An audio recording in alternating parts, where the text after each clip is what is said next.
ఐపీఎల్‌లో ఇప్పుడు hot topic ఏంటంటే, రిషబ్ పంత్ అకస్మాత్తుగా ఎల్ఎస్‌జీ కెప్టెన్సీకి గుడ్ బై చెప్పడం.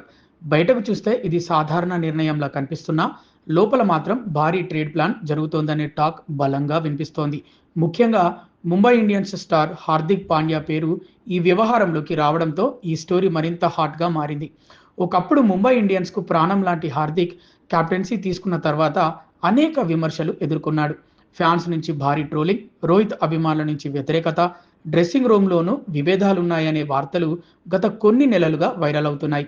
అంతేకాదు, ఎంఐ మేనేజ్మెంట్ భవిష్యత్ కెప్టెన్‌గా తిలక్ వర్మ వైపు చూస్తోందని, రోహిత్‌తో కూడా ఈ విషయంపై చర్చలు జరిగాయని సోషల్ మీడియాలో ప్రచారం జరుగుతోంది. ఇక మరోవైపు ఎల్ఎస్‌జీలో పరిస్థితి కూడా అంత మంచిగా లేదనే అనుమానాలు పెరుగుతున్నాయి. 27 కోట్ల భారీ మొత్తంతో రిషబ్ పంత్‌ను తీసుకున్న ఫ్రాంచైజీ అతడి బ్యాటింగ్ ఫామ్, కెప్టెన్సీపై మాత్రం పూర్తిగా సంతృప్తిగా లేదనే టాక్ వినిపిస్తోంది. ఇటీవల టామ్ మూడీ చేసిన రీబిల్డ్ అండ్ రీస్ట్రక్చర్ కామెంట్స్ కూడా ఇదే అనుమానాలకు బలం చేకూర్చాయి. ఇక్కడే అసలు ట్విస్ట్ మొదలైంది. పంత్‌ను నేరుగా రిలీజ్ చేస్తే 27 కోట్ల భారీ మొత్తం ఒక్కసారిగా ఫ్రాంచైజీపై ప్రభావం చూపుతుంది. కానీ కెప్టెన్సీ నుంచి తానే తప్పుకున్నట్టుగా చూపిస్తే ట్రేడ్ డోర్స్ ఓపెన్ అవుతాయి. దీంతో ఎల్ఎస్‌జీ ప్లాన్ ప్రకారం ముందుగా పంత్ కెప్టెన్సీని వదిలి తర్వాత ట్రేడ్ ఆప్షన్‌పై చర్చలు మొదలుపెట్టారనే టాక్ వినిపిస్తోంది.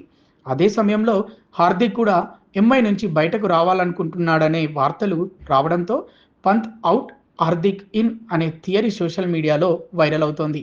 ఎల్ఎస్‌జీ దగ్గర భారీ పర్స్ ఉండడం, స్టార్ కెప్టెన్ అవసరం ఉండటం ఈ డీల్‌కు మరింత బలం ఇస్తున్నాయి.